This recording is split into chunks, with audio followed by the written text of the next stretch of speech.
کب تک تمہارا رونا دھونا یوں ہی چلتا رہے گا؟ جا جا کر یہ ریڈ ساڑی پہن کر آؤ۔ قسم سے تم اس ساڑی میں جتنی خوبصورت لگو گی نا، سوچ سوچ کر میرا دماغ ابھی سے تم پر خراب ہونا شروع ہو گیا ہے۔ مسکرا کر یہ کہتا وہ اس کے کاندھوں پر اپنے لب رکھ چکا تھا، مگر آنکھوں میں آئی نمی کو چھپا کر وہ احساس کمتری کا شکار ہو چکی تھی۔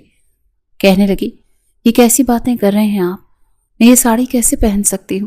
ساڑی پہن کر بھلا میں کیسے لگوں گی چلتی ہوئی؟ بھلا لنگڑی بھی کبھی ساڑی پہنتی ہے؟ وہ پھیکا سا مسکرا کر اس خوبصورت ساڑی کو دیکھنے لگی جو واقعی اس کے حسن پر 4 چاند لگا دیتی، مگر اس کے منہ سے یہ الفاظ سن کر سارم کے ماتھے پر بل پڑ چکے تھے۔ اس نے گھور کر اسے دیکھا اور بازو کھینچ کر اپنی جانب کیا اور کہنے لگا، شٹ اپ، دوبارہ میں تمہارے منہ سے یہ سب کچھ نہ سنوں۔ تم میرے لیے میری ایک آئیڈیل بیوی ہو اور میں تمہیں اس ساڑی میں دیکھنا چاہتا ہوں۔ جاؤ شاباش، چینج کر کے آؤ، ورنہ میں اپنے ہاتھوں سے خود تمہیں پہنا دوں گا۔ جھجکتے ہوئے اس نے وہ ساڑی لی تھی اور سیدھا واش روم آ چکی تھی۔ ایک نظر خود کو دیکھا، بلا شبہ وہ کسی حور سے کم نہیں تھی۔ ریڈ ساڑی پہن کر جب اس نے ایک نظر خود کو دیکھا تو بس دیکھتی ہی رہ گئی تھی۔ یہ ساڑی کم از کم باہر لوگوں کے سامنے پہننے کے قابل تو بالکل نہیں تھی، کیونکہ اس کا بلاؤز بہت چھوٹا تھا۔ اس کی کمر اور پیٹ مکمل اوریاں تھا۔ اپنے بالوں کو کھول کر جیسے ہی وہ لڑکھڑا کر چلتی باہر آئی تو اسے دیکھ کر سارم کا دماغ جھٹکا کھا چکا تھا۔ وہ اپنا ہاتھ اس کی کمر پر رکھ گیا، کہنے لگا، بہت ہی ہاٹ لگ رہی ہو۔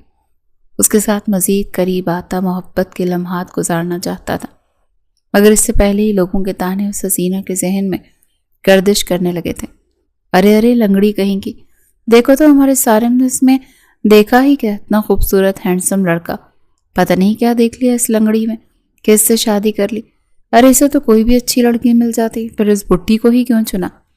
ارے یہ بچے پیدا کر کے کیسے دے گی سارم کو، کہیں بچے بھی لنگڑے ہی پیدا نہ کر دے۔ یہ کہہ کر وہ عورتیں ہنسی تھیں اور یہ الفاظ اس کے ذہن میں گردش کر رہے تھے، اور سارم اس کی گردن پر اپنی محبت نچھاور کر رہا تھا۔ وہ اسے یوں ٹھنڈا ہوتے دیکھ کر کہنے لگا، کیا ہو گیا تمہیں؟ پلیز میرا ساتھ دو نا۔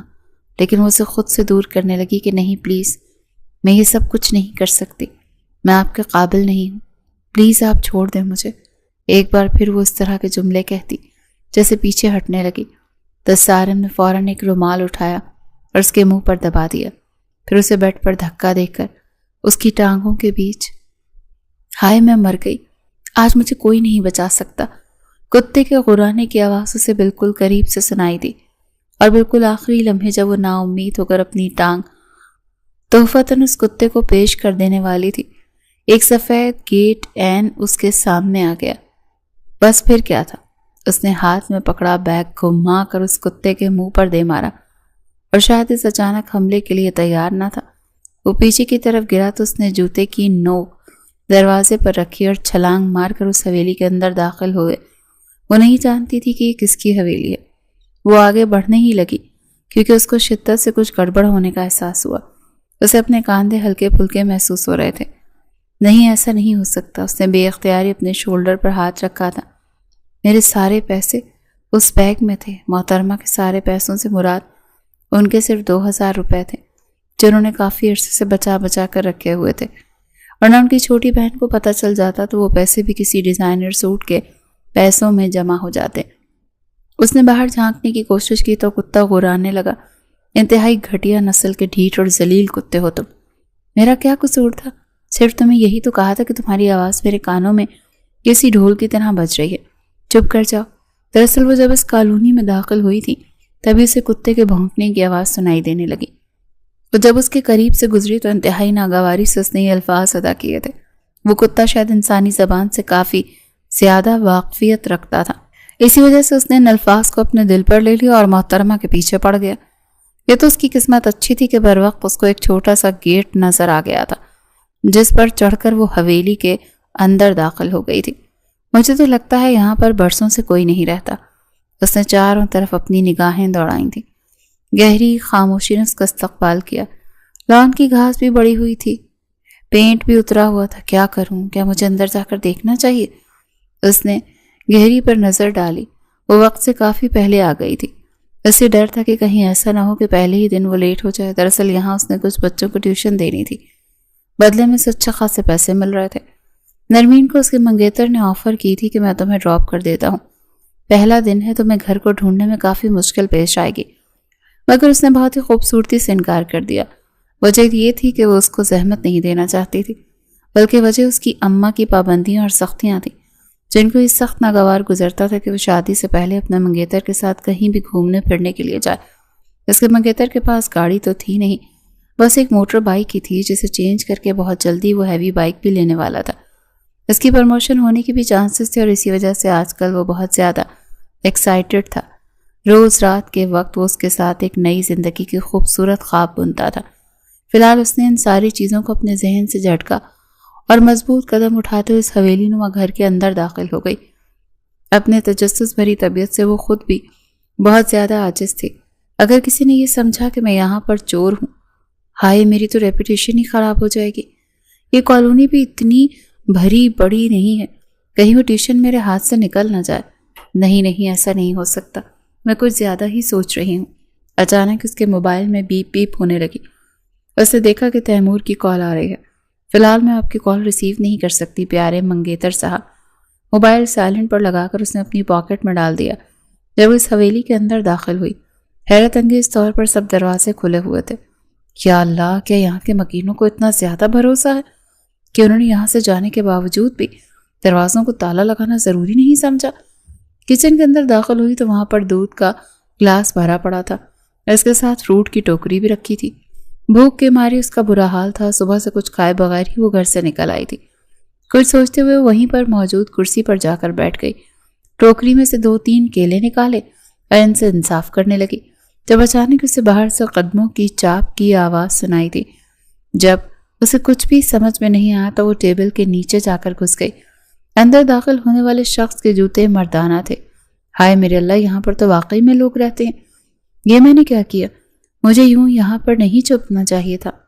اگر اس نے مجھے پکڑ لیا تو میرا کیا ہوگا؟ میں کیا کروں گی؟ صرف تو ہی ہے جو میری مدد کر سکتا ہے، مجھے اس عذاب سے باہر نکال دے۔ اسے اپنا موبائل نکالا تاکہ اپنے منگیتر تیمور صاحب کو کال ملا سکے، مگر اس کا موبائل آف ہو چکا تھا۔ جو رات کو وہ موبائل چارج لگانا بھول گئی تھی اور اب کالے رنگ کی اسکرین اس کا منہ چڑھا رہی تھی۔ تیمور نے فریج سے اپنے لیے بریڈ نکالی۔ آج وہ بہت زیادہ لیٹ ہو گیا تھا، اس کی ایک امپورٹنٹ میٹنگ بھی تھی۔ اس کے بچوں کو آج چھٹی تھی، جس کی وجہ سے وہ بھی لیٹ اٹھے تھے۔ ابھی پہلے اپنے بچوں کو ناشتہ دینا تھا اور پھر اس کے بعد خود آفس کے لیے نکلنا تھا۔ بچوں کے لیے جو ٹیوٹر اس نے ہائر کی تھی، اس کو بھی غلطی سے تیمور نے غلط ایڈریس دے دیا تھا۔ تھوڑا بس اسے شدت سے اپنی غلطی کا احساس بھی ہو رہا تھا۔ ٹیوٹر کو کال کرنی چاہی تو اس کا نمبر بھی بن جا رہا تھا۔ بچے بھاگتے ہوئے کچن میں داخل ہوئے تھے کہ اچانک ہی دوراب کو محسوس ہوا کہ ٹیبل کے نیچے کوئی موجود ہے۔ اس نے اپنی گردن نیچے کی تو وہاں ایک بہت ہی خوبصورت آنٹی بیٹھی ہوئی تھی۔ نرمین نے اپنے لبوں پر انگلی رکھی تھی اور اس کو خاموش رہنے کا اشارہ کیا۔ وہ بچہ تھا، کہاں خاموش رہ سکتا تھا۔ اسے اپنے دوسرے بھائی کو ٹھوکا دیا تو وہ بھی نیچے کی طرف جھک گیا۔ سیدھے ہو کر بیٹھی، کتنی بار سمجھایا کھانے کی ٹیبل پر فضول حرکتیں مت کیا کرو، مجھے یہ سب کچھ پسند نہیں۔ سوری بابا۔ وہ دونوں سیدھے ہو کر بیٹھ گئے تھے اور یک زبان انہوں نے سوری کہا تھا۔ اپنے ہاتھوں سے تھم کا نشان بنا کر انہوں نے اس آنٹی کو پرسکون ہونے کا اشارہ کیا۔ تیمور نے ان کے سامنے ناشتہ رکھا، مگر ان کے لبوں پر پھیلی ہوئی دبی دبی مسکراہٹ کو دیکھ کر اس کو شدت سے کچھ غلط ہونے کا احساس ہوا۔ تم لوگوں کے ذہن میں پھر سے کوئی شرارت چل رہی ہے نا؟ وہ دونوں بمشکل 5 سال کے تھے، مگر ان کے دماغ بہت زیادہ تیز تھے، جس کی وجہ سے وہ اکثر ہی پریشان ہو جاتا تھا۔ اسے سمجھ نہیں آتی تھی کہ ان کو کیسے سنبھالے۔ نہیں بابا، دونوں نے تیزی سے نفی میں سر ہلایا تھا۔ میرے جانے کے بعد دادا جان کو پریشان مت کرنا، ٹھیک ہے؟ نہ ابھی ان سے یہ بات مکمل ہی کی تھی کہ اس کو ایک عورت کے چیخنے کی آواز سنائی تھی۔ وہ تینوں ہی گڑبڑا کر اپنی جگہ پر اٹھ کھڑے ہوئے تھے۔ بچے بھی انجان بننے کی ایکٹنگ کر رہے تھے۔ دوراب دلاور کے کانوں میں گھستے ہوئے بولا، ہم آنٹی کو بچا لیتے، آنٹی نے خود ہی اپنا بھانڈا پھوڑ دیا۔ بیچاری آنٹی کے پاؤں پر لال بیک آ کر بیٹھ گئی تھی۔ اسے کاکروچز سے بہت زیادہ ڈر لگتا تھا۔ اس نے بہت کوشش کی اپنی چیخ کا گلا گھونٹنے کی، لیکن نہ جانے کیسی ایک چیخ اس کے منہ سے نکل گئی اور پھر ایک دم سے اچھلنے کی وجہ سے اس کا سر ٹیبل کے ساتھ جا ٹکرایا۔ وہ رینگتی ہوئی تیزی سے باہر نکلی اور شیلف کے قریب کھڑی ہو کر گہرے گہرے سانس لینے لگی تھی۔ تیمور اس کو پہچان چکا تھا، یہ وہی تھی جسے اسے اپنے گھر میں ٹیوشن کے لیے ہائر کیا تھا۔ فی الحال وہ اندازہ نہیں لگا پا رہا تھا کہ محترمہ اچانک سے کہاں سے آ گئی ہیں۔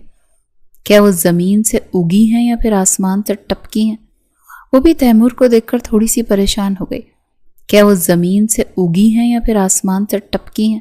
اس نے ابھی تک ہاتھ پر ایک کیلا پکڑا ہوا تھا جبکہ دوسرے ہاتھ میں انگوروں کا گچھا تھا۔ آج سے پہلے اسے اس قدر شرمندگی کا سامنا کبھی بھی نہیں کرنا پڑ رہا تھا۔ تیمور نے دونوں بازو لپیٹے اور اس کی آنکھوں میں براہ راست جھانکتے ہوئے کہا، کیا میں آپ سے پوچھ سکتا ہوں کہ یہاں پر کیا ہو رہا ہے؟ یہ ہمارے ساتھ گیم کھیل رہی تھی۔ بچوں نے جھٹ سے اس کی سائڈ لی۔ تم لوگوں کو کیسے پتہ چلا کہ تم لوگوں کی ٹیوٹر؟ انہوں نے خود تمہیں بتایا تھا؟ دونوں بچوں نے تو جیسے وعدہ کیا ہوا تھا کہ جینا ہوگا مرنا ہوگا، صرف اور صرف نرمین کو سپورٹ کرنا ہوگا۔ کیا تم لوگوں کو لگتا ہے کہ میں بیوقوف ہوں؟ بالکل بھی نہیں، آپ تو بہت ہی سمجھدار ہیں۔ اس نے وہ کیلا اور انگوروں کا گچھا جلدی سے ٹرے میں ڈال دیا تھا۔ اب مجھے بتائیں کہ کیا ہوا ہے۔ میں نے آپ سے وعدہ کرتا ہوں کہ میں آپ کو کچھ بھی نہیں کہوں گا۔ آپ مجھے اس نوکری سے تو نہیں نکالیں گے نا؟ دیکھیں، بڑی مشکل سے مجھے جاب میں آپ سے وعدہ کرتا ہوں کہ میں آپ کو نہیں نکالوں گا۔ وہ اصل میں ایک بہت ہی بڑے کالے رنگ کا کتا میرے پیچھے پڑ گیا تھا۔ میں آپ کے دیے ہوئے ایڈریس پر پہنچنے ہی والی تھی کہ مجھے آپ کی کال وصول ہوئی تھی۔ تھوڑا لیٹ آنا ہے، میں جذباتی ہو کر کچھ زیادہ ہی جلدی پہنچ گئی تھی۔ آئی ایم ریئلی سوری، وہ میری غلطی تھی۔ میں نے آپ کو ایڈریس غلط بھیج دیا تھا۔ چلیں اسی بہانے آپ میرے گھر تو آ ہی گئی۔ وہ اصل میں میرا بیگ اس کتے کے پاس ہی رہ گیا۔ آپ سے میرا بیگ لے کر دے سکتے ہیں؟ وہ سارم کے پیچھے پیچھے حویلی کے اندرونی حصے سے باہر نکلی تھی۔ بچے بھی پرجوش ہو کر اس کے پیچھے ہی چلے آئے۔ اس نے دیکھا کتے نے اس کے بیگ کا ستیہ ناش کر دیا۔ اپنی لاپرواہیوں کی وجہ سے وہ ہمیشہ ہی اپنا نقصان کرتی تھی۔ اس بار اس نے بیگ کی زپ بند نہیں کی تھی اور اب اس کے 2000 کے نوٹ کے 8 ٹکڑے ہو چکے تھے۔ وہ بچے بہت شرارتی تھے مگر اس کی ان لوگوں کے ساتھ دوستی ہو گئی تھی۔ تیمور نے میٹنگ پر جانے کا ارادہ ملتوی کر دیا تھا کیونکہ جس طرح کی اس لڑکی نے انٹری دی تھی وہ تھوڑا سا خائف ہو گیا تھا۔ اس لڑکی کا کیا بھروسہ کہ وہ دوبارہ اس طرح کا کوئی ہنگامہ ہی نہ کھڑا کر دے، مگر اس نے یہ بات شدت سے نوٹ کی تھی کہ وہ لڑکی اس کے دونوں بچوں کو بہت ہی اچھے طریقے سے ہینڈل کر رہی تھی۔ اللہ معاف کرے، تھوڑی سی شرم ہوتی ہے، تھوڑی سی حیا ہوتی ہے، مگر اس انسان کو کیا پتا کہ وہ کیا ہوتی ہے، کیسے بے شرموں کی طرح مجھے گھورے ہی چلے جا رہا ہے۔ میں جانتی ہوں میں بہت خوبصورت ہوں، لیکن اس کو پتا ہونا چاہیے کہ میری منگنی ہو چکی ہے، اور اگر میرے منگیتر کو اس کے بارے میں پتا چل گیا تو یہ اس کی موٹی گردن کو مروڑ کر کسی شیر کے آگے پھینک دے گا۔ تیمور نے ہر طرح سے اپنی تسلی کر لی تھی۔ وہ لڑکی بیوقوف ضرور تھی مگر دل کی اچھی تھی۔ جب وہ وہاں سے جانے لگی تو تیمور کی آواز سن کر اس کے قدم زمین پر جم گئے تھے۔ کیا آپ کے پاس واپس جانے کے لیے کرایہ ہے؟ نہیں، اس نے انتہائی معصومیت سے نفی میں سر ہلایا۔ تو پھر آپ کیسے جائیں گی؟ اللہ کے رحم و کرم پر۔ تیمور کا دل کر رہا تھا کہ وہ ایک زوردار مکہ اس کی ناک پر مارے، ناک پر نہ صحیح اس کے دماغ پر مار دیتا کہ اس کی عقل اپنی جگہ پر واپس آ جائے۔ پڑھائی میں محترمہ کا دماغ بہت زیادہ چلتا تھا مگر دوسرے کاموں میں وہ صفر تھی۔ اس نے اپنی جیب سے 5-5 ہزار کے 2 نوٹ نکالے تھے۔ میں ایڈوانس میں آپ سے تنخواہ نہیں لوں گی، یہ تمہاری تنخواہ نہیں ہے، میری وجہ سے آج جو تمہارا نقصان ہوا یہ اس کی بھرپائی ہے۔ اگر یہ کم ہے تو میں تمہیں زیادہ نہیں، یہ بہت زیادہ ہیں، میرے تو صرف 2000 ہی ضائع ہوئے ہیں، آپ کو خواری بھی تو ہوئی ہے، اس نے سادگی سے کہا۔ پیسے اس کے حوالے کرنے کے بعد وہ حویلی کے اندرونی حصے میں داخل ہو گیا تھا۔ وہ دل ہی دل میں اس کو دعائیں دیتی ہوئی اس کے حویلی سے باہر نکلی تھی۔ باہر سے اس نے کیب لی۔ 500 میں وہ اپنے گھر پہنچ گئی تھی۔ 5000 اس نے اپنی اماں کے ہاتھ میں رکھ دیے جبکہ باقی 4500 اس نے اپنے بیگ میں ڈال دیے تھے۔ تمہاری پھپھو جان ابھی بھی آئی تھی، تمہارے اور تیمور کے رشتے کی بات کر رہی تھی، تو پھر آپ نے انہیں کیا کہا؟ میں نے تو انہیں کوئی خاص جواب نہیں دیا، میں تم سے پوچھ کر انہیں جواب دینا چاہتی تھی۔ ابھی آپ انہیں انکار کر دیں۔ تو پاگل تو نہیں ہو گئی ہے؟ 3 سال سے تم لوگوں کی منگنی ہو چکی ہے اور تیمور نے بھی اب انتظار کرنے سے منع کر دیا ہے۔ اس کی ایک بہت بڑی ملٹائی نیشنل کمپنی میں جاب ہو گئی ہے۔ اس نے مجھے کیوں نہیں بتایا؟ ہو سکتا ہے وہ تمہیں سرپرائز دینا چاہتا ہو۔ نرمین کے بابا کا اس وقت انتقال ہوا تھا جب وہ میٹرک میں تھی، تب سے اس نے بچوں کو ٹیوشن پڑھانا شروع کر دیا تھا۔ اس کے ساتھ ساتھ وہ اپنی پڑھائی بھی جاری رکھے ہوئے تھی۔ FSC تو اس نے ریگولر کیا تھا لیکن BSc وہ پرائیویٹ کر رہی تھی۔ اس کے بابا ایک معمولی سے سرکاری ملازم تھے ان کی پینشن تو ملتی تھی لیکن وہ بہت کم ہوتی تھی۔ اس کی امی دوسروں کے کپڑے سلائی کر کر کے گزارا کرتی تھی۔ اس کی پھپھو جان بھی ان کی کچھ مدد کر دیتی تھی۔ اس کی منگنی اس کے بچپن میں ہی اس کے کزن تیمور سے ہو گئی تھی، جس سے وہ بے تحاشا محبت کرتی تھی، اور اس کی زندگی میں آنے والا پہلا مرد تھا، اور وہ چاہتی تھی کہ ان دونوں کا ساتھ مرتے دم تک ہو۔ اچھا اب منہ مت بناؤ، ہو سکتا ہے وہ تمہیں الگ سے فون کر کے بتائے، اسے خود مت پوچھنا، اس کی امی نے پیار سے اس کے چہرے کو تھپکتے ہوئے کہا تھا۔ اور ہاں، میں مزید انتظار نہیں کر سکتی ہوں، تمہاری پھپھو نے جہیز لینے سے بھی منع کر دیا ہے، جو میری آخری پریشانی تھی وہ بھی دور ہو گئی ہے۔ آخر کب تک تم ہم لوگوں کو ہی کھلاتی رہو گی؟ تھوڑا سا اپنے اوپر بھی غور کرو، ورنہ محلے والے باتیں بنائیں گے کہ ماں اپنی جوان بیٹی کی کمائی کھا گئی ہے۔ ابھی ویسے بھی ہادی کا باہر کا ویزا لگ گیا ہے، آپ کو لگتا ہے کہ وہ باہر جا کر آپ کو پیسے بھیجے گا؟ جس طرح کے اس کے حالات ہیں مجھے تو لگتا ہے کہ وہ باہر جا کر ہم لوگوں کو بھول جائے گا۔ جس طرح کے اس کے حالات ہیں مجھے تو لگتا ہے کہ وہ باہر جا کر… اس کا بھائی بہت ہی خود غرض تھا، بلکہ اس کے سارے بہن بھائی ہی خود غرض تھے، انہیں ہر وقت اپنی خوشیوں کی فکر رہتی تھی۔ وہ اس بات پر غور نہیں کرتے تھے کہ ان کی بہن کتنی مشکل سے پیسے کماتی ہے۔ کبھی اس کی بہن کو ڈیزائنر سوٹ چاہیے ہوتا تھا تو کبھی اس کے بھائی کو ٹرپ کے پیسے چاہیے ہوتے تھے۔ جتنی مشکل سے وہ ارینج کرتی تھی یہ صرف وہ جانتی تھی یا اس کا رب جانتا تھا۔ کافی دیر تک وہ صحن میں اپنی ماں کے ساتھ بیٹھی باتیں کرتی رہی تھی جب بیرونی دروازے پر دستک ہوئی تھی۔ ان کا گھر بہت بڑا نہیں تھا، صحن بھی چھوٹا سا تھا، 2 قدم کے فاصلے پر ہی دروازہ تھا۔ رکو میں جا کر دیکھتی ہوں۔ فرحین بھاگتی ہوئی دروازے کے پاس گئی تھی کیونکہ آج اس کا پارسل آنا تھا۔ سامنے کھڑے تیمور بھائی کو دیکھ کر اس کے ماتھے پر بل پڑ گئے۔ ہر وقت کیوں منحوس شکل بنا کر گھومتی رہتی ہو؟ او ہیلو، خبردار جو آپ نے میری شکل کو کچھ کہا، میں اس خاندان کی سب سے حسین لڑکی ہوں۔ اپنے بالوں کو ہوا میں جھٹکتے ہوئے وہ دوبارہ سے اپنے کمرے میں چلی گئی، جبکہ اس کے اس انداز پر نوی میں گردن ہلا کر رہ گیا تھا۔ سامنے اس کی محبوبہ بیٹھی ہوئی تھی، سادہ سے حلیے میں بھی وہ کیا قیامت لگ رہی تھی۔ اس نے بلیک کلر کی سادہ سی قمیص شلوار پہنی ہوئی تھی، دوپٹے سے بے نیاز لمبے بال کھلے، اسے اپنی ماں کی گود میں سر رکھا ہوا تھا۔ ارے تیمور بیٹا، منگیتر کے نام کے پکار سن کر اس نے جلدی سے اپنی گردن اٹھائی اور دوپٹے کو سیٹ کیا تھا۔ ممانی، مجھے آپ سے ایک چھوٹی سی پرمیشن لینی ہے، پلیز مجھے انکار مت کیجیے گا۔ ہاں ہاں بیٹا بولو، کیا میں نے پہلے تمہیں انکار کیا ہے جو اب کروں گی؟ ممانی، میں اس کو اپنے ساتھ ڈنر پر لے کر جانا چاہتا ہوں۔ میں جانتا ہوں یہ ساری چیزیں یہاں پر معیوب سمجھی جاتی ہیں بیٹا، تم جانتے تو ہو محلے والے، میں وعدہ کرتا ہوں کہ اس کو جلدی واپس لے آؤں گا۔ پلیز اجازت دے دیں، میری طرف سے آپ کا فکر مند ہونے کی ضرورت نہیں ہے، میں آپ کا مان کبھی نہیں توڑوں گا۔ نہیں ایسی کوئی بات نہیں ہے، میں بس لوگوں کی وجہ سے… تیمور، مجھے نہیں لگتا کہ یہ سب کچھ ٹھیک ہے۔ اس نے بولنا چاہا تھا مگر تیمور کو گھوڑی پر وہ خاموش ہو گئی تھی۔ اس نے اپنی گردن جھکا لی تھی اور اپنی مسکراہٹ دبانے کی کوشش کی تھی۔ یہ بات بھی اس نے صرف اور صرف اپنی اماں کی نظروں میں نمبرز بنانے کے لیے کہے تھے۔ تم نے اسے کب لے کر جانا ہے؟ ابھی یہ تیار ہو جائے تو میں اسے اپنے ساتھ لے جاؤں گا۔ اور واپسی کب تک ہوگی؟ یہی 1-2 گھنٹے میں ہم لوگ واپس آ جائیں گے، ڈنر میں بھی کافی وقت تھا۔ یہ بات تو آمنہ بیگم بھی جانتی تھی کہ واپسی میں 5 گھنٹے لگ ہی جائیں گے۔ انہوں نے ایک گہری سانس خارج کی۔ اب چونکہ ان دونوں کی شادی ہونے والی تھی تو وہ بچپن ہی سے ان دونوں پر پابندیاں لگاتی آ رہی تھی۔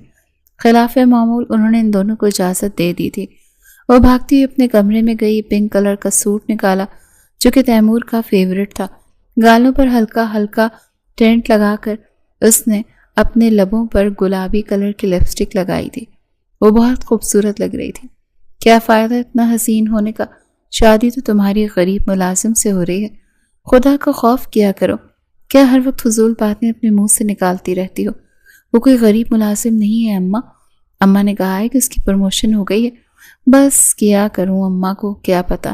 خیر یہ تمہاری اپنی مرضی سے ہو رہا ہے، اگر میں تمہاری جگہ پر ہوتی اور اس قدر حسین ہوتی تو میں کبھی بھی تیمور جیسے انسان کے ساتھ اپنا وقت اور جذبات ضائع نہ کرتی، بلکہ کسی امیر شخص کو اپنے جال میں پھنساتی۔ تم نے نہ صرف اس کے ساتھ وقت ضائع کیا بلکہ اس پر اپنا پیسہ بھی برباد کیا۔ وہ اکثر ہی تیمور کو پیٹرول کے پیسے بھی دیا کرتی تھی۔ 2-3 بار تو اس نے تیمور کے داخلے کے پیسے بھی بھرے تھے۔ اس بارے میں صرف اس کی چھوٹی بہن اور تیمور ہی جانتے تھے۔ چپ کرو یار، میں تمہارے سامنے باقاعدہ ہاتھ جوڑ رہی ہوں، خاموش ہو جاؤ۔ دوبارہ اس طرح کی بات مت کرنا، امی کو پتہ چل گیا تو بہت ناراض ہوں گی اور بہت زیادہ ڈانٹیں گی۔ ہاں ہاں جاؤ جاؤ، میری بس یہی دعا ہے کہ اللہ کرے وہ تمہارے ساتھ مخلص اور وہ تمہارا دل کبھی بھی نہ توڑے۔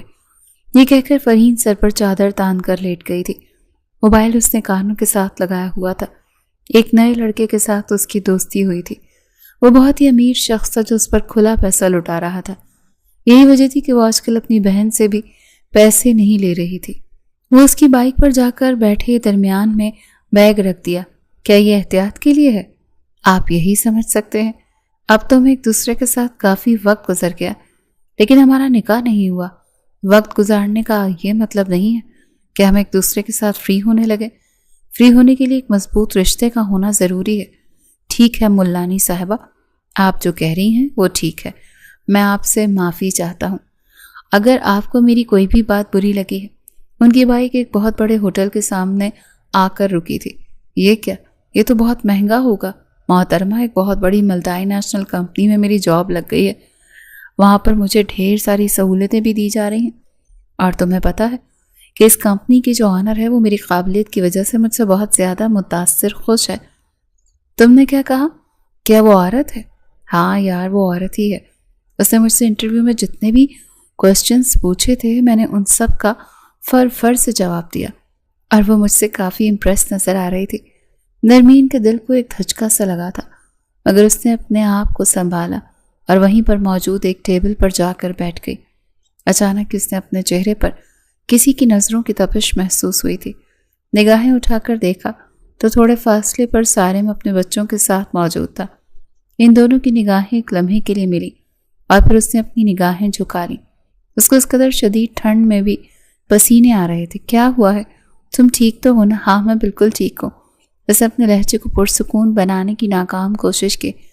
آج دن کے وقت وہ سارم کے ساتھ اپنی مجبوریوں کا ذکر کر رہی تھی اور رات کے وقت وہ اتنے بڑے ہوٹل میں موجود تھے۔ نہ جانے سارم اس کے بارے میں کیا سوچے گا، کہیں وہ ایسے نہ سمجھ لے کہ وہ اس سے جھوٹ بول رہی تھی۔ تیمور کافی دیر تک اس سے باتیں کرتا رہا، مگر وہ الجھی سی تھی۔ یار مجھے ایسا کیوں لگ رہا ہے کہ تم میری باتیں غور سے نہیں سن رہی؟ نہیں میں غور سے سن رہی ہوں۔ تو مجھے بتاؤ تھوڑی دیر پہلے میں نے تم سے کیا بات کی تھی؟ وہ واقعی میں کنفیوز ہو گئی تھی۔ یار اگر تمہیں کوئی پریشانی ہے تو مجھ سے شیئر کر سکتی ہو۔ اگر پیسوں کا مسئلہ ہے تو کیا میں نے پہلے کبھی تم سے پیسے مانگے ہیں؟ اس کی آنکھوں میں جھانکتے ہوئے بولی تھی۔ نہیں، تو اس وقت میرے پاس پیسے ہوتے بھی نہیں تھے، لیکن اب میرے اکاؤنٹ میں بھرے ہوئے ہیں۔ آخر ایسی کون سی نوکری ہے کہ پہلے ہی دن انہوں نے تمہارے اکاؤنٹ بھر دیے ہیں؟ دراصل ایک بہت بڑے بزنس مین کے بیٹے کا تیمور پر دل آ گیا تھا۔ جاب کی سٹارٹنگ کے 2 دن کے بعد ہی تیمور نے ایک میٹنگ ارینج کروائی تھی جو کہ سکسیسفل ہو گئی تھی، اور پھر انعام کے طور پر اس نے تیمور کے اکاؤنٹ میں ایک موٹی رقم ٹرانسفر کی تھی۔ حالانکہ ایسا وہاں کی پالیسی میں شامل نہیں تھا، نہ ہی باقی کسی امپلائی کو اتنی زیادہ مراعات دی جاتی تھی۔ وہ اس پر جس طرح سے نظر کرم کر رہی تھی، باقی سارے ورکرز تیمور کی طرف مشکوک نظروں سے گھور رہے تھے، مگر اسے پرواہ ہی کہاں تھی۔ پر تھے اور بھی ابھی جس کے منگیتر نے اسے یہی سوال پوچھا۔ پہلے تو وہ گڑبڑا گیا اور پھر خود پر کنٹرول کرتے ہوئے بولا، یار میں نے ایک جگہ پر انویسٹ کیے تھے، بس وہیں سے ہی پیسے ڈبل ہو کر آئے ہیں۔ اللہ کرے جو کچھ تم کہہ رہے ہو وہ سچ ہو۔ ہاں مجھ پر بھروسہ رکھو، میں کبھی بھی تم سے جھوٹ نہیں بولوں گا۔ بابا ہمیں ان سے ملنے دینا۔ بری بات، چلو میرے ساتھ گھر واپس چلتے ہیں۔ کیا وہ ان کے ہسبینڈ ہیں یا پھر وہ ان کے بوائے فرینڈ ہیں؟ فضول باتیں مت کیا کرو۔ دلاور، میں نے تمہیں 1000 بار سمجھا ہے بابا، اگر وہ ان کے ہسبینڈ ہیں تو پھر ٹیچر کی پسند بہت ہی گندی ہے، ان کا ٹیسٹ بہت ہی خراب ہے۔ دونوں بچے اب اپنی ٹیچر کی پسند پر لقمے دے رہے تھے۔ اگر میں اپنی ٹیچر کی جگہ ہوتا اور اس قدر حسین ہوتا تو کبھی بھی اس جیسے لچو سے شادی نہ کرتا۔ تم لوگوں کو یہ ساری باتیں کون سکھاتا ہے؟ کیا تم لوگ اسکول میں یہ سب کچھ سیکھنے کے لیے جاتے ہو؟ اپنے 5 سال کے بچوں کے منہ سے اس طرح کی باتیں سن کر اس کا دماغ سائیں کرنے لگا تھا۔ اس کا دل بھی تھوڑا سا ڈسٹرب ہو گیا تھا۔ وہ سمجھ نہیں پا رہا تھا کہ آخر اسے مسئلہ کیا ہوا ہے۔ نہیں بابا، یہ سب کچھ تو ہم ڈراموں سے سیکھتے ہیں۔ بس ٹھیک ہے، آج کے بعد تم لوگوں کا ٹی وی دیکھنا بھی بند ہے۔ تم لوگ صرف کارٹون دیکھا کرو گے، وہ بھی ٹام اینڈ جیری، اس کے علاوہ اور کچھ بھی نہیں۔ یہ زیادتی ہے۔ وہ دونوں بر وقت چلائے تھے مگر کوئی فائدہ نہیں ہوا تھا۔ اگلا پورا ہفتہ بہت ہی تیزی سے گزرا تھا۔ وہ معمول کے مطابق سارم کے گھر جاتی تھی۔ اس دوران وہ اپنے چہرے پر سارم کی نظروں کی تپش کو بھی محسوس کرتی تھی۔ ایک دن وہ لان میں آ کر کھڑی ہوئی۔ اس نے بچوں کو ریویژن کے لیے کام دیا ہوا تھا۔ سارم ابھی تک آفس سے واپس نہیں آیا تھا، اسی وجہ سے وہ وہاں پر ٹھہر گئی تھی۔ اچانک اس کو محسوس ہوا کہ کوئی اس کے پہلو میں آ کر کھڑا ہوا ہے۔ اس نے بے ساختہ تھوک نکلا تھا۔ آپ کو گھبرانے کی ضرورت نہیں، آپ پر اس گھر میں گھومنے پر کوئی پابندی نہیں ہے۔ یہ سن کر وہ تھوڑی سی کمفرٹیبل ہو گئی۔ کیا میں آپ سے ایک سوال پوچھ سکتا ہوں؟ اس نے ہچکچاتے ہوئے پوچھا تھا تو اس نے تیزی سے ہاں میں گردن ہلا دی۔ وہ پوچھتے پوچھتے خاموش ہو گیا۔ چلیں اب جا کر بچوں کو دیکھیں، میں اپنے کمرے میں جا کر فریش ہو جاتا ہوں۔ یہ کہہ کر وہ لمبے لمبے ٹک پھڑتا ہوا وہاں سے نکل گیا۔ مجھے شدید زہر لگتے ہیں وہ لوگ جو پہلے اجازت لیتے ہیں اور پھر کہتے ہیں اچھا رہنے دو۔ قسم سے سارا موڈ خراب کر دیا اس انسان نے۔ پتہ نہیں کیا پوچھنے والا تھا۔ رات کے وقت سارم اپنے بیٹوں کے ساتھ ہی موجود تھا۔ بابا آپ کو پتا ہے کہ آج کیا ہوا؟ آج ہم نے ٹیچر سے اس آدمی کے بارے میں پوچھا۔ ہم نے ٹیچر کو بتایا کہ ہم نے اس دن انہیں پکڑ لیا تھا۔ بیٹا ہم نے انہیں پکڑا نہیں تھا بلکہ ہم نے انہیں دیکھا تھا۔ ارے بابا میری بات پہلے پوری سن تو لیں۔ وہ اپنی توتلی زبان میں پرجوش انداز میں بول رہا تھا۔ آپ کو پتا ہے وہ بندہ ان کا بوائے فرینڈ نہیں ہے، ان کا منگیتر ہے۔ ابھی ان دونوں کی شادی نہیں ہوئی۔ بابا کیا ایسا نہیں ہو سکتا کہ ان دونوں کی شادی ہونے سے پہلے آپ ہماری ٹیچر سے شادی کر لیں؟ بابا ہم ایسا کرتے ہیں نا، ہم اس بندے کو غائب کر دیتے ہیں اور پھر آپ ہماری ٹیچر سے شادی کر لیجئے گا۔ یہ چیزیں بھی انہوں نے ڈرامے میں ہی دیکھی ہوئی تھی۔ بہت ہی بری بات ہے، یہ مجھے بہت افسوس ہو رہا ہے کہ تم لوگوں پر۔ بابا کیا ہوتا ہے اس سے؟ کچھ بھی نہیں ہوگا نا۔ آپ ایسا کریں نا کہ آپ ان کو کڈنیپ کر لیں اور پھر ہماری ٹیچر کو لے کر یہاں پر آ جائیں۔ آپ ہیرو بن جائیں گے اور وہ بندہ زیرو بن جائے گا۔ اس نے اپنے بچوں کو ڈانٹ ڈپٹ کر سلا دیا تھا اور خود بالکنی میں جا کر کھڑا ہو گیا تھا۔ آسمان کی طرف دیکھا اور گہری سانس خارج کی تھی۔ اس کی آنکھیں پانی سے بھر گئی تھیں۔ دل تک کے ڈوبتا ہوا محسوس ہو رہا تھا۔ کیا پھر سے وہی نہیں اس نے اپنے آپ کو کہتے ہوئے سنا تھا، ایک بار یہ تکلیف برداشت نہیں کر پاؤں گا۔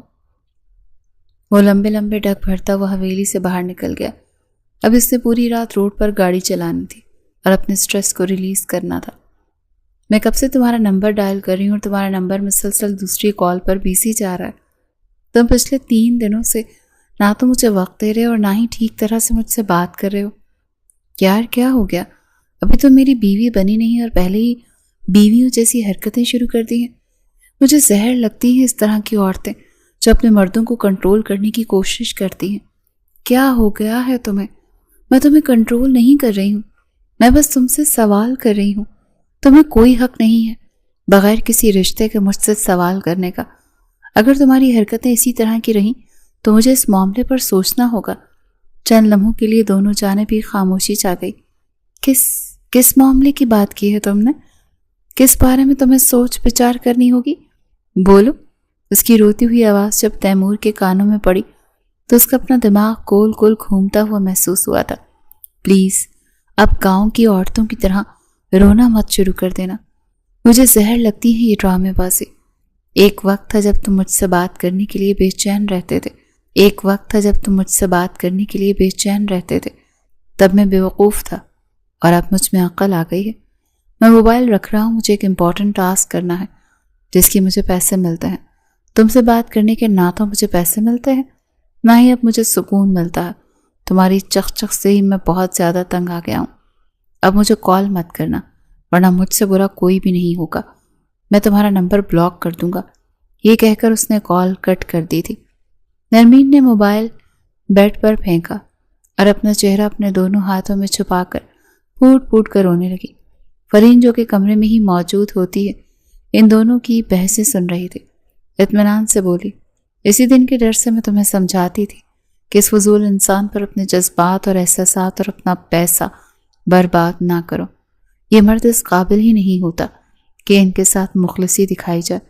جب تک ان کو ان کی اوقات میں رکھو تب تک یہ بھی سکون سے رہتے ہیں۔ جب ان کو ان کی اوقات سے بڑھ کر دینا شروع کر دو، بس کر جاؤ یار۔ میری غلطی یہ نہیں ہے کہ میں نے اس پر پیسہ لٹایا ہے، میری غلطی یہ ہے کہ میں بغیر کسی رشتے کے اس کے ساتھ اٹیچ ہو گئی۔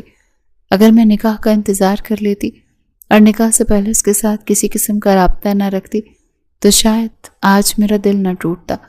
مجھے اس کے ساتھ رابطے میں رہنا ہی نہیں چاہیے تھا۔ یا میرے اللہ، اب میں کیا کروں؟ اس کا اپنا دل ٹکڑے ٹکڑے ہوتا ہوا محسوس ہو رہا تھا۔ مجھے ایسا کیوں لگ رہا ہے کہ اس کی زندگی میں کوئی اور عورت آ گئی ہے؟ مجھے بھی ایسا ہی لگ رہا ہے۔ چلو خیر، دیکھ لیتے ہیں، وقت سب کی اصلیت دکھا دیتا ہے۔ چلو، اس کی اصلیت بھی ہمارے سامنے کھل کر آ جائے گی۔ اس کی بہن نارمل سے انداز میں کہتی اپنے کام میں مصروف ہو چکی تھی۔ وہ پوری رات اس نے جاگتے ہوئے ہی گزارتی تھی۔ ایک طرف صارم جاگتی آنکھوں سے ایسے خواب بن رہا تھا جس کے ٹوٹنے پر کرچیوں نے اس کی آنکھوں کو زخمی کرنا تھا، اور دوسری طرف وہ تھی جو ایسے خوابوں کو نوچنے کی کوشش کر رہی تھی جن کی جڑیں اس کے اندر تک پھیل گئی تھی اور جن کو اب نکلنا مشکل ہی نہیں، ناممکن تھا۔ وہ دونوں ہی اپنی اپنی کوششوں میں مگن تھے۔ نہ جانے کس نے کہا میں اب ہونا تھا۔ دوسری طرف تیمور اپنے باس کی ذات میں بہت زیادہ دلچسپی لینے لگا تھا۔ شروع میں تو اسے سمجھ میں نہیں آیا کہ آخر اس کی باس اس پر اتنی عنایات کیوں کر رہی ہے، باقی ورکرز کی طرح اسے ٹریٹ کیوں نہیں کر رہی۔ جلد ہی سے یہ بات سمجھ آ چکی تھی کہ اس کی باس اسے کافی پسند کرنے لگی ہے۔ وہ جب بھی کوئی ضروری فائل لے کر کمرے میں جاتا تو اسے ڈور بند کر کے آنے کو کہتی۔ پھر جب تک اس کلائنٹس کے متعلق ضروری بات تیمور کر رہا ہوتا، وہ کبھی اپنے بالوں کو جھٹکتی تو جان بوجھ کر کبھی اپنی شرٹ کے سامنے کے بٹن کھول دیتی۔ پھر اس کا ڈیپ گلا اور آگے نظر آنے والے نظارے دیکھ کر تیمور کا دماغ گھوم ہی جاتا تھا۔ اندھے کو کیا چاہیے؟ 2 آنکھیں۔ جب ایک انتہائی خوبصورت ماڈرن اور بزنس وومن خود جب اس طرح کے اشارے کرے تو کون مرد ہے جو اس کی جانب لپکے گا نہیں؟ اور خاص کر اگر تیمور جیسا لڑکا ہو تو بھلا وہ کیوں کر لحاظ کرے گا؟ دھیرے دھیرے اس نے بھی بڑی محبت پاش نظروں سے اپنی باس کو دیکھنا شروع کر دیا تھا۔ یوں میٹنگ کے علاوہ بھی وہ دونوں باہر ملنے لگے تھے۔ اکثر لانگ ڈرائیو پر نکل جاتے، بار بار ایک دوسرے کا ہاتھ پکڑنا اور باس کا اس کے کاندھے پر سر رکھ دینا تیمور کے جذبات بھی بھڑکا چکا تھا۔ وہ عورت خوبصورت بھی تھی، امیر بھی تھی، اور سب سے بڑھ کر وہ اپنا کاندھا اندھا پیسہ لٹاتی تھی۔ اس نے تیمور کو ایک چھوٹے سے گھر سے ایک بہت بڑے بنگلے میں شفٹ کر دیا تھا۔ اب تو اس کی امی بھی اپنے غریب رشتہ داروں سے بات کرتے ہوئے کتراتی تھی۔ تیمور کو اس بنگلے میں شفٹ ہوئے تقریباً 2 مہینے گزر چکے تھے اور آج اسے اس بارے میں پتہ چلا تھا۔ اس دن وہ انہی سوچوں میں ڈوبی ہوئی تھی اور روڈ کراس کر رہی تھی کہ سامنے سے آنے والی گاڑی کو دیکھ نہ پائی اور اس کا ایکسیڈنٹ ہو گیا۔ سڑک پر 2 لوگ اکٹھے ہو چکے تھے۔ وہ 2 بار جھٹکا کھا کر سڑک پر گری، سر سے بے تحاشا خون بہنے لگا تھا۔ آخری بار جو منظر اس نے دیکھا وہ یہ تھا کہ لوگ اس کے سر پر اکٹھے ہو چکے تھے۔ ایک عورت آگے بڑھ کر اس کے سر پر دوپٹہ رکھ رہی تھی۔ اسے لگا شاید اس کا دماغ پھٹ چکا ہے، پتہ نہیں وہ بچ پائے گی بھی کہ نہیں۔ اسے اپنا وجود سن ہوتا محسوس ہوا۔ وہ اٹھنا چاہتی تھی، بس کسی بھی طرح اپنے گھر والوں کو کال کر کے اطلاع دینا چاہتی تھی، لیکن بہت دیر ہو چکی تھی۔ اس کی آنکھیں وہیں بند ہو گئیں۔ جب اسے ہوش آیا تو وہ ہاسپٹل کے بیڈ پر لیٹی تھی۔ وہی مخصوص دوائیوں کی بو، پھر سے اس کے پاس لگی مشینیں اور آکسیجن ماسک۔ اس نے ہانپتے ہوئے اپنے چہرے سے آکسیجن ماسک ہٹایا تھا۔ وہ ٹھیک تھی، زندہ اور صحیح سلامت تھی، لیکن جب کچھ دیر بعد اس نے اٹھ کر بیٹھنا چاہا تو اسے اپنی ٹانگیں سن ہوتی محسوس ہوئیں۔ وہ نرس سے کہنے لگی کہ مجھے اپنی ٹانگیں سن کیوں محسوس ہو رہی ہیں، میں اس کو ہلا کیوں نہیں پا رہی۔ نرس نے پہلے تو اسے آرام کرنے کو کہا، لیکن پھر یہ انکشاف اس پر ہو چکا تھا کہ وہ ایک ٹانگ سے معذور ہو چکی تھی۔ جب اسے اس حقیقت کے بارے میں پتہ چلا تو وہ چھوٹے بچوں کی طرح اونچی اونچی آواز میں چلاتے ہوئے رونے لگی اور اپنے رب سے شکوے کرنے لگی کہ اے اللہ، میرا کیا قصور تھا، میری کیا غلطی تھی جو میرے ساتھ یہ سب کچھ ہوا۔ میں نے تو ہمیشہ آپ کو راضی رکھا، ہمیشہ آپ کی مرضی کے مطابق زندگی گزارنے کی کوشش کی۔ صرف ایک چھوٹی سی تو غلطی ہو گئی تھی کہ ایک نامحرم کے ساتھ میں نے تعلق رکھا ہوا تھا، لیکن اس کی اتنی بڑی سزا تو نہیں ملنی چاہیے تھی۔ اس کو لگا تھا کہ تیمور اس کے پاس آئے گا، اس کو تسلی دے گا، اس کو دلاسے دے گا، اس کو کہے گا کہ تمہیں فکر کرنے کی ضرورت نہیں ہے، سب کچھ ٹھیک ہو جائے گا۔ تقریباً 1 ہفتہ گزر چکا تھا۔ وہ اپنے بیڈ پر ہی موجود تھی، مگر تیمور نہیں آیا تھا، نہ ہی اس کی خیریت دریافت کرنے کے لیے، نہ ہی اس نے کوئی کال وغیرہ کی تھی۔ کافی دنوں کے بعد اسے تیمور کی کال موصول ہوئی تھی۔ میں یہ منگنی توڑ رہا ہوں۔ یہ الفاظ نہیں تھے، پگھلا ہوا سیسا تھا جو کسی نے اس کے کانوں میں انڈیل دیا تھا۔ تم میرے ساتھ ایسا کیسے کر سکتے ہو؟ کم آن یار، کیا تم نے مجھے اتنا پاگل سمجھا ہوا ہے کہ میں اپنی آنکھوں سے دیکھی ہوئی مکھی نگلوں گا؟ کم آن یار، اور ویسے بھی تم سے شادی کر کے مجھے ساری زندگی شرمندگی ہی اٹھانی ہے۔ میرا جس طرح کے لوگوں میں اٹھنا بیٹھنا ہے، وہاں پر میں تمہیں اپنے ساتھ لے کر نہیں جا سکتا۔ ایک لنگڑاتی ہوئی عورت کو اپنے ساتھ لے کر چلتا ہوا میں کتنا عجیب لگوں گا۔ وہ سوچ بھی نہیں سکتا تھا کہ اس کے الفاظ اس چھوٹی سی لڑکی کے دل پر کتنی کاری ضرب لگا چکے ہیں۔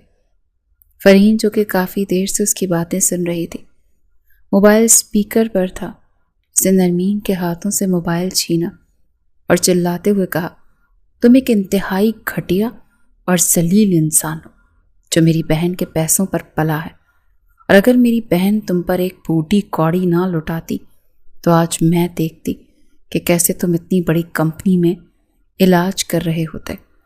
تم جیسے گھٹیا انسان پر بھروسہ کرنا ہی نہیں چاہیے تھا۔ میری طرف سے تم بھاڑ میں جاؤ۔ جس کی وجہ سے تم یہ سب کچھ کر رہے ہو نا، دیکھنا وہ تمہیں انہی قدموں میں کچلے گی جن قدموں کو آج کل تم چوم رہے ہو۔ تمہاری ہمت بھی کیسے ہوئی؟ تیمور غصے میں آ گیا تھا۔ میری ہمت کو چھوڑو اور اپنے رب سے دعا کرو کہ تمہارا انجام بدترین نہ ہو، تمہیں میری بہن کی آہ نہ لگے۔ یہ کہہ کر اس نے غصے سے کال کاٹ دی تھی اور اپنی بہن نرمین کو اپنے گلے سے لگا لیا تھا۔ بس باجی، بہت ہو گیا ہے۔ تم نے اس گھٹیا انسان کے لیے آنسو نہیں بہانے ہیں، یہ اس قابل ہی نہیں ہے۔ وہ پیار سے اس کی کمر کو تھپک رہی تھی جبکہ وہ چھوٹے بچوں کی طرح دھاڑے مار مار کر رو رہی تھی۔ ان لوگوں کی شادی کے کارڈ بھی چھپ چکے تھے، ساری چیزیں طے ہو چکی تھیں۔ ربین وقت پر اس کے منگیتر نے اس سے شادی کرنے سے ہی انکار کر دیا تھا۔ کافی دنوں سے وہ بچوں کو ٹیوشن پڑھانے کے لیے نہیں آ رہی تھی۔ سارم نے اس کو کال کی مگر وہ اس کی کال بھی نہیں اٹھا رہی تھی۔ پھر وہ اس کے گھر پہنچ گیا تھا۔ آمنہ بیگم نے دروازہ کھولا تو سامنے ایک خوبرو نوجوان کو کھڑا پایا۔ وہ تھوڑی سی شش و پنج میں مبتلا ہو گئی تھی۔ سارم نے انہیں بتایا کہ وہ ان کے بیٹوں کو ٹیوشن پڑھاتے ہیں۔ انہوں نے سارم کو اندر آنے کی دعوت دی، پھر روتے ہوئے انہیں اپنی بیٹی کے بارے میں سب کچھ بتا دیا کہ کیسے وہ بیچاری ایک ٹانگ سے معذور ہو گئی ہے اور اس کے منگیتر نے اس سے شادی کرنے سے ہی انکار کر دیا ہے۔ وہ بہت زیادہ ٹوٹی ہوئی ہے، شادی کے کارڈ چھپ چکے ہیں، اگر اس دن شادی نہ ہوئی تو ہم ذلیل اور رسوا ہو جائیں گے۔ سارم نے جب یہ سنا تو وہ شوق سا ہو چکا تھا۔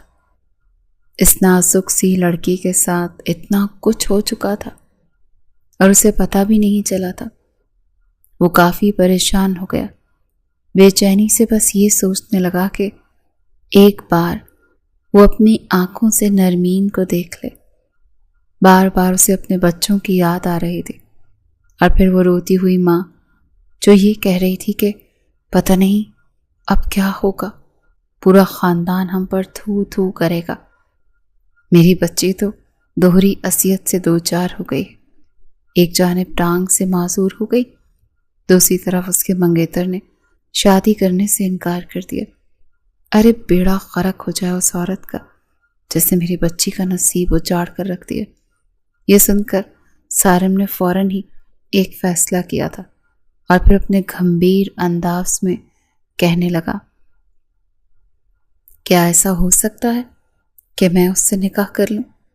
اگر آپ کو کوئی مسئلہ نہ ہو تو میں جانتا ہوں کہ میرے 2 بیٹے ہیں اور شاید آپ کو میری بات تھوڑی سی عجیب لگے، مگر میں آپ سے وعدہ کرتا ہوں میں اس کو خوش رکھنے کی پوری کوشش کروں گا، کبھی بھی اس کی آنکھ میں آنسو نہیں آنے دوں گا۔ وہ خود نہیں جانتا تھا کہ وہ کیا بول رہا ہے، اسے صرف اتنا پتا تھا کہ اب وہ اس لڑکی کو کسی بھی قیمت پر نہیں کھونا چاہتا تھا۔ آمنہ بیگم کو لگ رہا تھا جیسے نئی اپنی زندگی کی نوید مل گئی ہو۔ سارم کے بارے میں کچھ پتہ لگانے کی بھی ضرورت نہیں تھی۔ ساری ہی دنیا اس کے اچھے کاموں کی وجہ سے اس سے واقف تھی۔ وہ بہت سے فلاحی اداروں میں ڈونیشن کر رہا تھا، بہت سے کینسر ہاسپٹلز میں فنڈنگ دے رہا تھا۔ اس کے علاوہ 2-3 یتیم خانے بھی تھے جو اس کے پیسوں کی وجہ سے چل رہے تھے۔ انہوں نے سوچنے سمجھنے کے لیے تھوڑا سا وقت مانگا تھا۔ سارم وہاں سے آ گیا تھا۔ انہوں نے سوچنے سمجھنے کے لیے تھوڑا سا وقت مانگا تھا۔ سارم وہاں سے آ گیا تھا۔ رات کے وقت اسے نرمین کی کال موصول ہوئی تھی، مگر اب اس نے کال اٹینڈ کرنے سے انکار کر دیا تھا۔ 2 دن کے بعد اسے آمنہ بیگم کی کال آئی۔ وہ اس شادی کے لیے راضی تھی۔ نرمین نے بہت زیادہ واویلا مچایا تھا کہ میں کسی کا احسان نہیں لینا چاہتی ہوں۔ اس کو لگ رہا تھا کہ اس کی ماں نے سارم کے سامنے ہاتھ جوڑے ہوں گے اور اسے یہ سب کچھ کرنے کے لیے راضی کیا ہوگا۔ یہی وجہ تھی کہ وہ اس آدمی کے سامنے بھی شرمندہ ہو گئی تھی۔ کہنے لگی، بس کر دیں اماں، کیوں مجھے مزید گرا رہی ہیں؟ مجھے کسی بھی مرد سے شادی کرنی ہی نہیں ہے۔ ارے میری ایک ٹانگ بالکل خراب ہو چکی ہے، پتہ نہیں یہ ٹھیک ہوگی بھی یا نہیں۔ میں بھلا شادی کے بعد کی زندگی کیسے گزار سکتی ہوں؟ جانتے ہیں آپ، ہم اس معاشرے میں رہتے ہیں، وہاں پر مرد اگر معذور ہو بھی جائے، جانتے ہیں آپ، اس کے ساتھ کوئی حادثہ پیش آ جائے، اس کا ایک بازو نہ ہو، وہ دماغی توازن سے ٹھیک نہ ہو، پھر بھی عورت کو کہا جاتا ہے کہ گزارا کر لے۔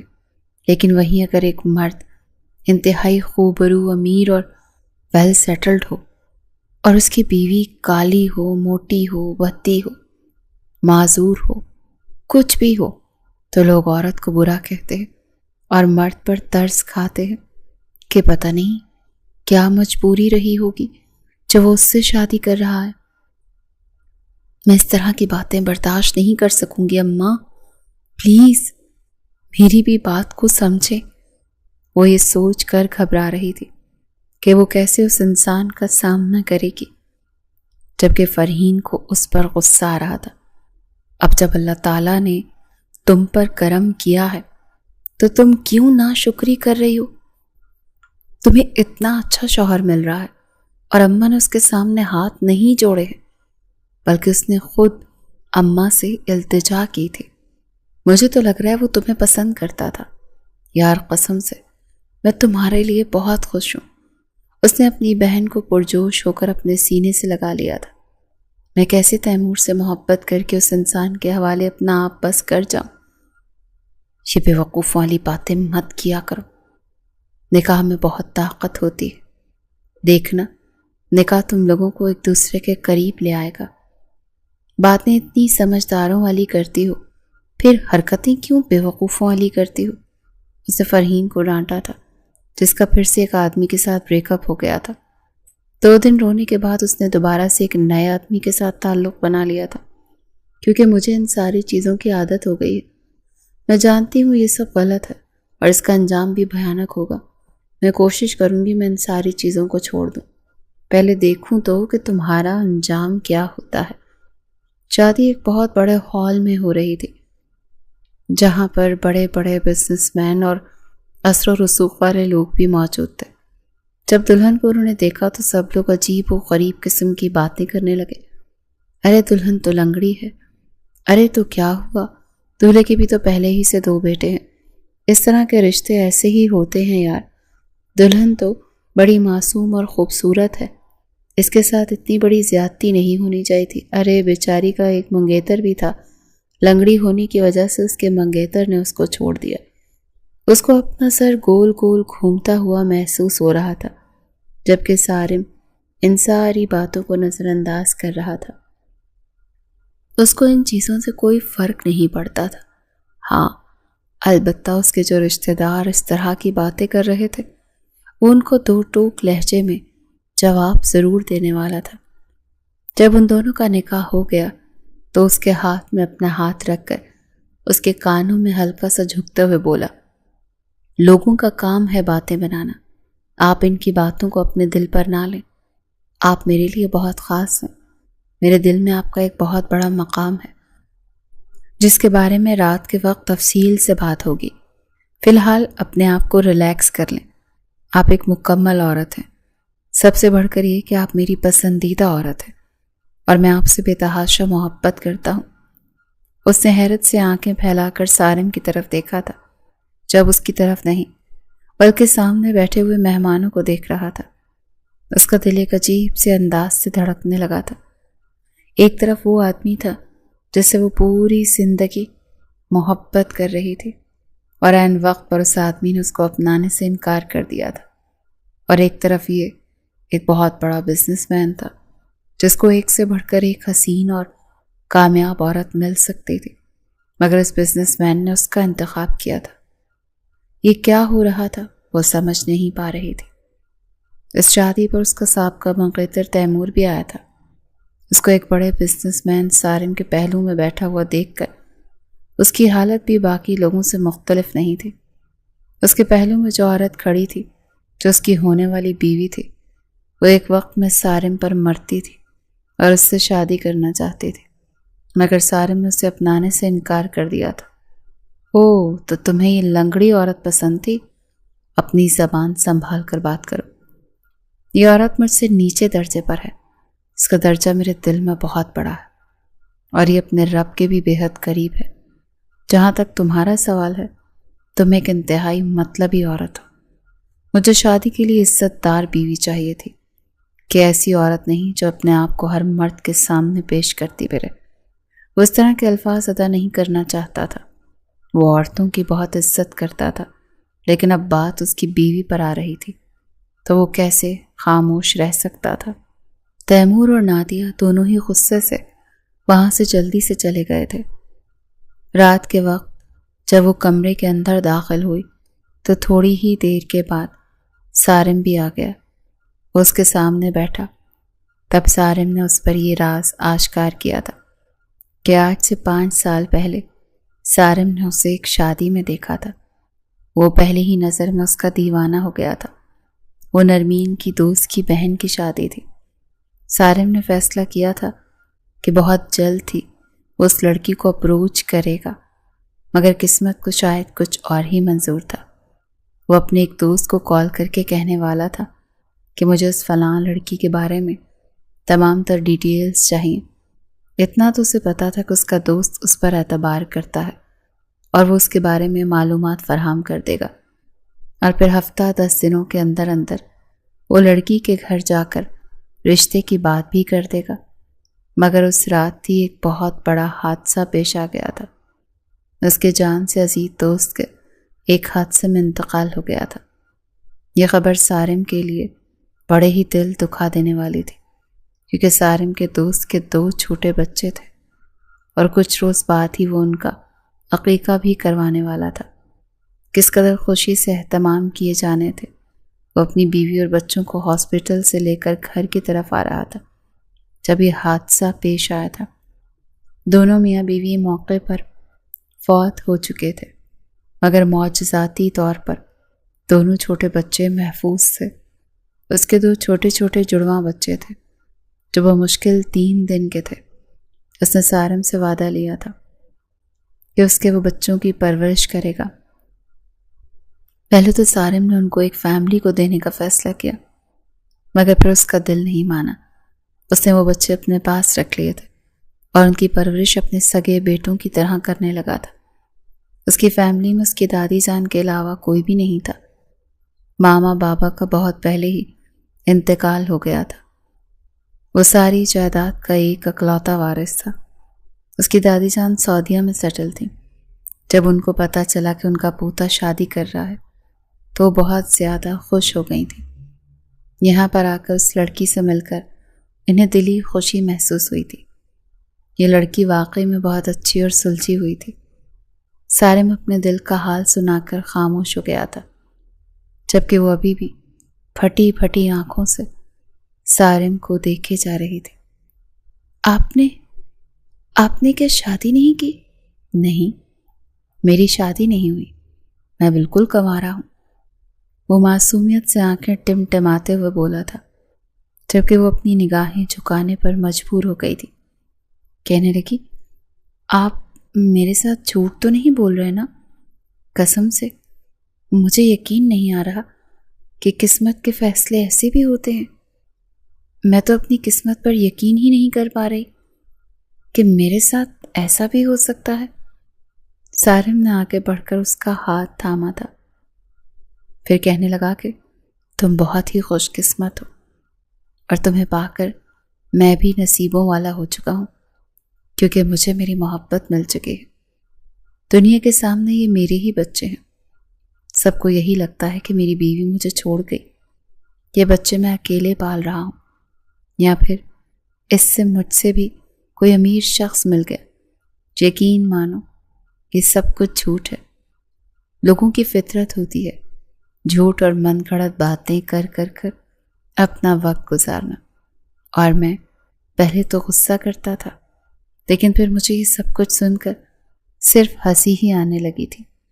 اس کی باتیں سن کر نرمین نے ایک گہری سانس خارج کر کے رہ گئی، پھر سارم کے ہاتھ پر اپنا کپ کپاتا ہوا ہاتھ رکھ کر کہنے لگی، آپ کو ایک بہترین عورت مل سکتی تھی، مگر مجھ سے تم سے محبت تھی، اور میں چاہتا تھا